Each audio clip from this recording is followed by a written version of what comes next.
I've been watching anime for almost 2 decades now, and not once have I ever shed a tear for an anime opening. Not until I've watched the best opening this year.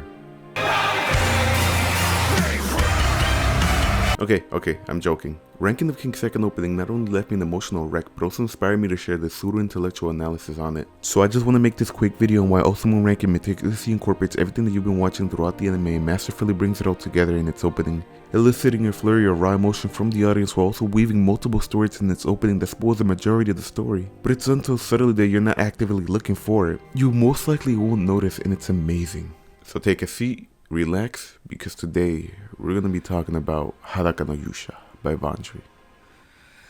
Oh, wait, spoilers by the way.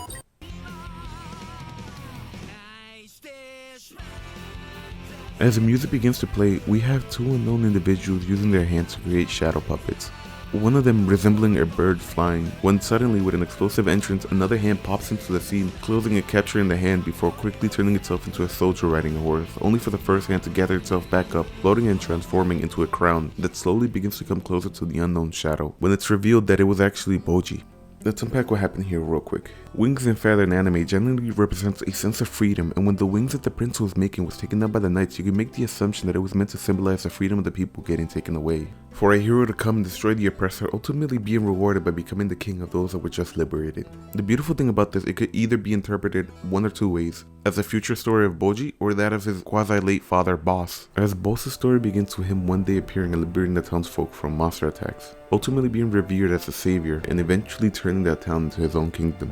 Moving on to Prince Boji triumphantly walking down the road when a random citizen crosses his path, with them bowing their heads out of respect for the prince before quickly disappearing as she walks out of frame. When a pair of boys playfully come out running, briefly making eye contact with the prince but never fully interacting with him. By the way, these are the two boys from the first episode who were trying to get a reaction out of the prince, but had to inevitably give up because Boji was lost in thought that his new friend wanted to meet him again tomorrow, accidentally ignoring the pair in the process. Now, coming back to the two boys, they're still running past the prince, exiting and leaving Boji standing under the shade alone, looking miserable. Now, switching over to our secondary protagonist, we have Kage mirroring Boji, walking down what I assume are the same roads, but instead of being shown kindness and adoration, instead he's viewed with vitriol and hatred, indicated by the tomato being thrown at him, and him just barely able to dodge it. And it's not hard to see why. The Shadow Clan is a group of humans that were cursed by the gods to take on that unsightly form, and because of that, stealing, spying, and assassination is easy and convenient, earning themselves the reputation of being the most dangerous group of assassins. Coming back to Kage, lashing back angrily by shaking his hands, only stopping because his full attention is now on the mother and daughter, playfully holding hands, stopping under the shade, lamenting the loss of his very own mother. We quickly move over to the next scene with flowers rapidly sprouting out of darkness, and it can be interpreted as the relationship blossoming between the prince and Queen Helen, since whenever she uses healing magic, plants start growing around the area, and it fits the main theme of parental love that's been sprinkled throughout the opening, as our story begins with Boji left in complete isolation after the death of his mother, only for her to come and try her hardest to fill that empty void that has been stalling him with motherly affection, eventually building up their current relationship.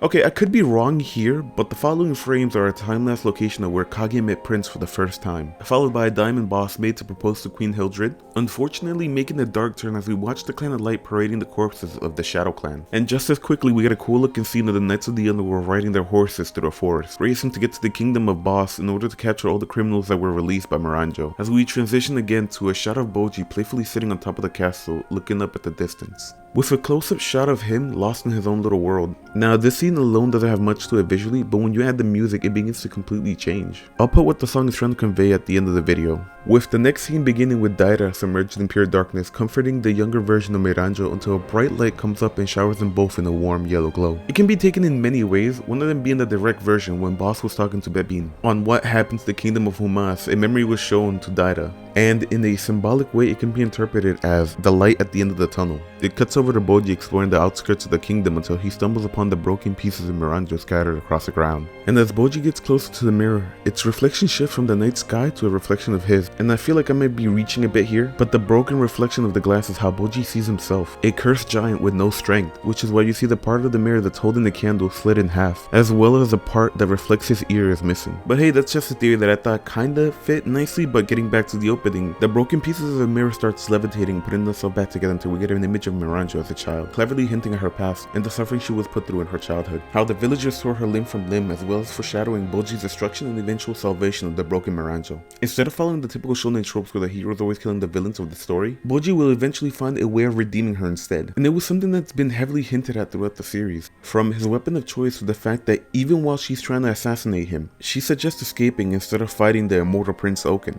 That's not something that someone who's truly irredeemable would suggest. But quickly moving over to a panning shot of the old gods and their soldiers, implying that they had something to do with Miranjo's fate, while also potentially hinting at the new enemies Boji might have to deal with. And in the right hand corner of the video, you can see the king of the underworld, Saturn, foreshadowing their up and coming story arc. The scene appears for a brief second, but it has so much world building in it that I can't wait to see the gods in action. Well, the ones are still running around. And cutting over to boss in the middle of the war against the god, looking like a total badass as he's just eating a bombardment of magical attacks, hitting the ground with his massive club, landing an impressive attack that makes the ground explode in a fiery blast. There's really nothing to break down aside from that was really cool. Moving to Miranjo playfully running in the forest with a childlike demon. And if I have to guess, it's most likely the same forest Miranjo met the demon pre-wish, of course. A bit of a spoiler, I know I mentioned this earlier, but you know, hey, again. But that adorable little demon becomes a demon that we see throughout the anime. Since each time someone makes a wish, it slowly ages them up, turning them into an ugly adult version of themselves, warping their personality into something twisted. Also, a little tidbit, but if you slow it down enough, you're able to see that that little demon has a tail. Nothing wild, it's just I want to imagine how many people failed to see it because it went over my head too. Now, it took me a good minute to notice it because it was shot from the perspective of Boji, but there's a giant hand that's overshadowed by the blood. And at first, I mistook it to be blood spilling over from the immortal Oaken, but on closer inspection, it's actually from the late queen protecting Boji after Miranjo's betrayal. Deceptively switching over to the immortal prince panting in pain. And judging from the smoke, it looks like he was struck by his brother's lightning, since the only time that he was ever shown in pain were in these scenes. We come back to a child version of Miranjo standing at the end of a sunny forest when a little demon that we saw earlier comes back and playfully covers her eyes.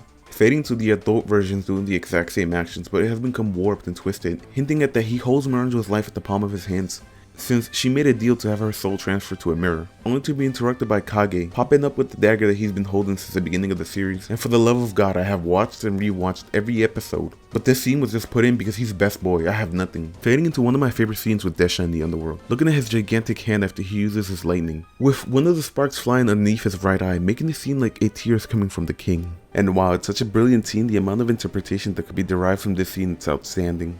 Let's get the elephant in the room out of the way first. Every time he uses his lightning, it creates a shadow that reflects his true feelings. For one, the pain that he feels every time he uses the ability against his brother, and as well the power and responsibility he now wields as king, and the mass atrocities he had to commit in order to overthrow his insane father. And if it's not clear what makes him suffer, it fades to a memory of his brother in the next scene. And there's not much to talk about here, we just get a few shots of Appius holding on to Miranjo at the castle basement, and Doma supervising Hokuru's training.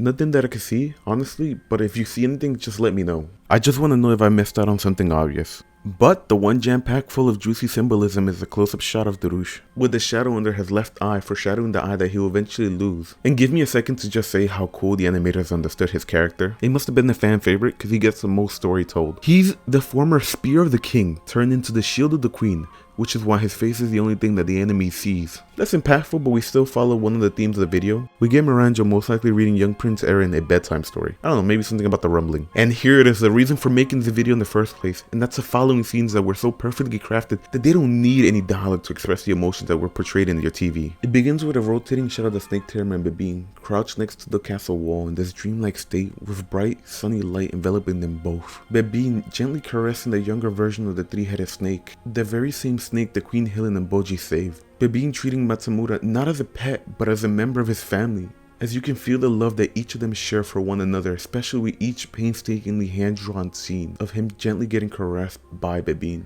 beautifully rotating the shot to a younger version of Kage proudly getting lifted in the air by his mother, only for her to lovingly bring him closer to her and embrace her child. The camera rotating one final time to the queen, tightly kissing and embracing Prince Boji, as he looks up to her in blissful ignorance, all while the queen's expression changes from an anxious look to one of pure relief and joy, with the scene fading to white but not before letting out a single tear, and the smile you can almost feel that hug. It doesn't matter how many times I've watched it, this part always forms a lump in my throat, and tears always build up, reminding me of what I thought was a long lost feeling of sadness and nostalgia. Watching all three of these children being warmly embraced by their respective family members brought back this feeling of being once a child and getting embraced by my parents, and receiving all the love and warmth that they held for me. And just like it brings me joy, it also makes me sad knowing that there will also come a time in my life when I won't be able to give them back the same feeling, and I won't be able to hug them anymore. The scenes were only 5 seconds long and were so perfectly well constructed that they were able to elicit emotions out of the people who watched it in such a short amount of time. This opening needs to be nominated for Opening of the Year. No, the decade.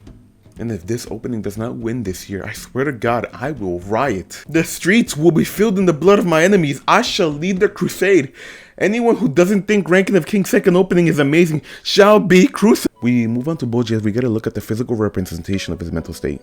I couldn't say for sure, but the red and blue image of Despa briefly appearing besides Boji are most likely the knowledge that his teacher has passed on to him.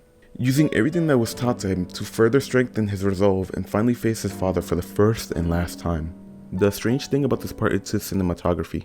While the opening has always been drawn from a third-person perspective, this was the only time in the opening that it was shown to us from the point of view of the series villain Miranjo. As we watch her standing on top of a mountain in the middle of the night, lamenting the fate that befell her and her people before deciding to finally jump off, only for Boss to barely manage to reach her and catch her. Ending the scene with her surrounded in darkness, and just as quickly the light returns, as the giant opens his hand to reveal the different places that she had traveled to. And after this, the next scene that would have played would have been her mask shattering.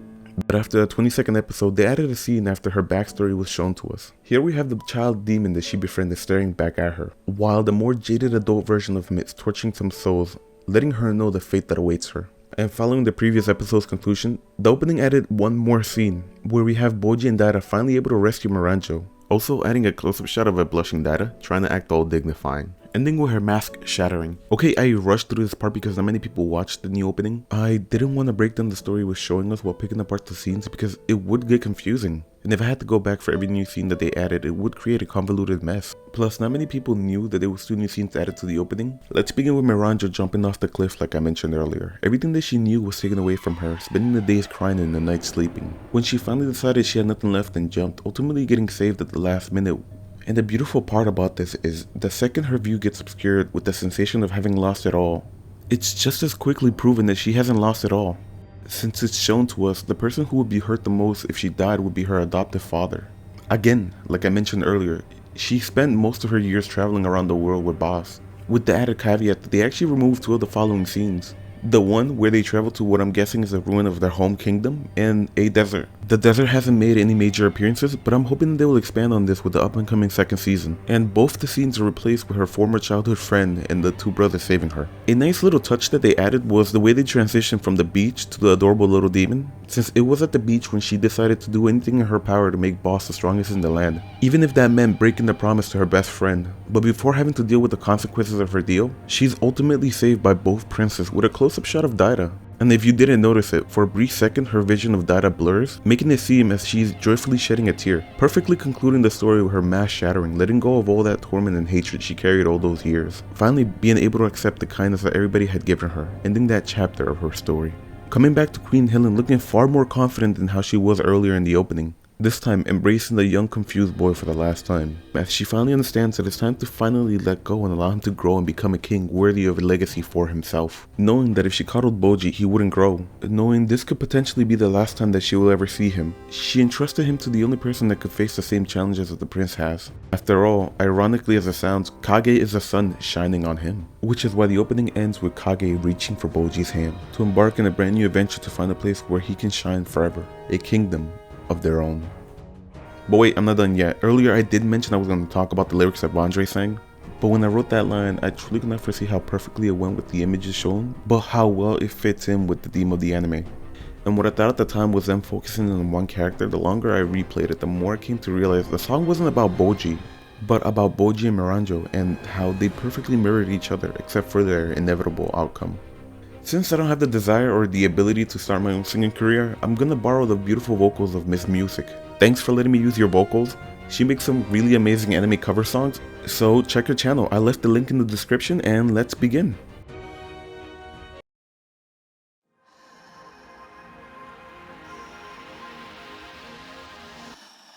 Someone is crying, pouring tears right now, and choking them back, oh shake it off now. The power that comes from malice deep within. You might not hear a sound, but right now what the hero needs is not just power. So just let yourself be you. Don't close your eyes, watch these tiny hands now. Everything I've loved in this world. Okay, to be honest, there really isn't much for me to explain. The song gives you a plain and simple telling of their goals and desire. And I did want to meticulously break this opening down, bit by bit, but this video has already gone far, longer than I expected it to go, to be honest. Again, thank you Miss Mewsic for lending me your vocals. Please do give her channel a visit. This opening evokes so much emotion out of you, it forces you to feel the same pain, sadness, and happiness that the characters went through. And it perfectly conveys it with its cinematography. When this year's over, I'll most likely forget that I even watched this anime, but the opening will stay with me to the unforeseeable future. Thanks for watching this incoherent nonsense that I would like to call a video, and this has been fun. The main reason for making this video was because it legitimately made me shed a manly tear. And before you go, do me a favor, like the video, subscribe to the channel for the new stupid things that I might come up with, and I've been God's for a mistake, remembering what caring for someone is like again. And I'm out. Wait, also tune in for me breaking down Chainsaw Man's opening. No.